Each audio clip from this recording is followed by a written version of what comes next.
నమస్తే. అందరూ బాగున్నారు అనుకుంటున్నాం. మేము కూడా చాలా బాగున్నాము. నేనైతే తిరుపతి వెళ్ళాను ఒక ఫ్రెండ్ని మీట్ అవుదామని చెప్పేసి.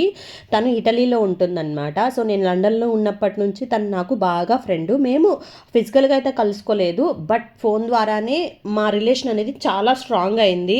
అంతే కదా అండి, కొన్ని రిలేషన్స్ అనేది పైన భగవంతుడు నిర్ణయిస్తాడు అనే దానికి ఇదొకటి నిదర్శనం అనమాట. సో అలాగే అయ్యింది. తినే అనమాట. తను ఇటలీ నుండి ఇండియా వచ్చారు. సో తను ఉండేది తిరుపతి. సో తనని మీట్ అవ్వడానికి తిరుపతి అయితే వెళ్ళాను నెల్లూరు నుండి. సో అయితే మాకు ఇక్కడ తెలిసిన వాళ్ళు అన్నారనమాట, వైకుంఠ ఏకాదశి ఉంటుంది కదా, సో అప్పటి నుంచి 10 days తిరుమలలో వైకుంఠ ద్వారం అనేది ఓపెన్ చేస్తుంటారు. అక్కడ నుంచి మనకి దర్శనం అనేది జరుగుతుంది అని చెప్పేసి అన్నారు. అందుకనేసి తను వచ్చే లోపల బస్టాండ్ దగ్గర ఆపోజిట్లోనే టికెట్స్ ఇస్తున్నారని చెప్తే కాంప్లెక్స్లోకి వెళ్ళామన్నమాట.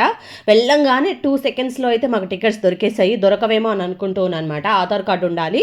సో ఇవి డీటెయిల్స్ అని నెక్స్ట్ వీడియోలో మీకు చెప్తాను. సో ఫైనల్గా అయితే తను వచ్చేసింది. వాళ్ళ ఇంటికి అయితే వెళ్ళిపోయాము. తను నా కోసము బ్యాంగిల్స్ అయితే ఒక సెట్ అన్ని కలర్స్ అయితే గిఫ్ట్గా ఇచ్చిందనమాట. నేను ఒక చిన్నది కూడా తనకి గిఫ్ట్ ఇచ్చాను. అలాగే 2 sarees ఇచ్చాను.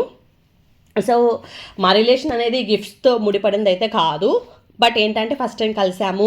అలాగే తను మళ్ళీ ఇటలీ వెళ్ళిపోతుంది కదా, నా గుర్తుగా ఉంటుందని చెప్పేసి నేను ఒక చిన్న ప్రజెంటేషన్ అయితే ఇచ్చాను. అలాగే తను మా కోసము స్పెషల్ లంచ్లు అయితే రెడీ చేసేసారనమాట. సో చికెన్, అలాగే మటన్ కర్రీ అండ్ చారు చేశారు.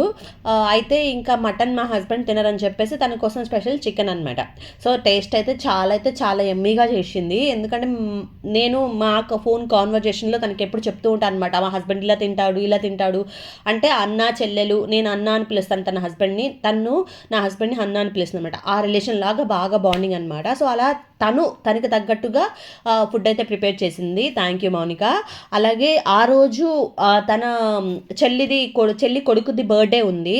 సో అది కూడా అటెండ్ అవ్వమని చెప్పారనమాట. వాళ్ళ చెల్లి కూడా పిలిచారు. సో ఇంకా ఎలాగో వెళ్ళాం కాబట్టి ఆ బర్త్డే ఫంక్షన్ కూడా చిన్న చూసేసుకొని, నేనైతే బర్త్డే స్టార్ట్ అయ్యేటప్పటికి కూడా లేనండి, ఎందుకంటే ముందే వచ్చాను.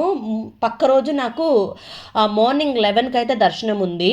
అందుకని మళ్ళీ ఇంటికి వెళ్ళి నేను రావాలి కదా అని చెప్పేసి వాళ్ళని కలిసి వెళ్దామని చెప్పి ఇంకా బర్త్డే బాయ్ కోసం ఎదురు చూస్తూ ఉన్నాను అనమాట. మేమైతే ముందుగానే వెళ్ళిపోయాము. యాక్చువల్లీ వాళ్ళు 6 నుంచి స్టార్ట్ అవుతుందని చెప్పేశారు. నేను వాళ్ళ పెద్దమ్మ అంటే బర్త్డే బాయ్ వాళ్ళ పెద్దమ్మ, మా హస్బెండ్ ముగ్గురం అయితే వెళ్ళిపోయాము. మాకు ఇంటి దగ్గరలోనే, వీళ్ళున్న ఇంటి దగ్గరలోనే ఫంక్షన్ హాల్ అనమాట. సో మేము త్వరగా అయితే వెళ్ళిపోయాము. సో వాళ్ళు రావడానికి కొంచెం టైం పట్టింది. ఈ లోపల మేము స్నాక్స్ అయితే చేసేసాము.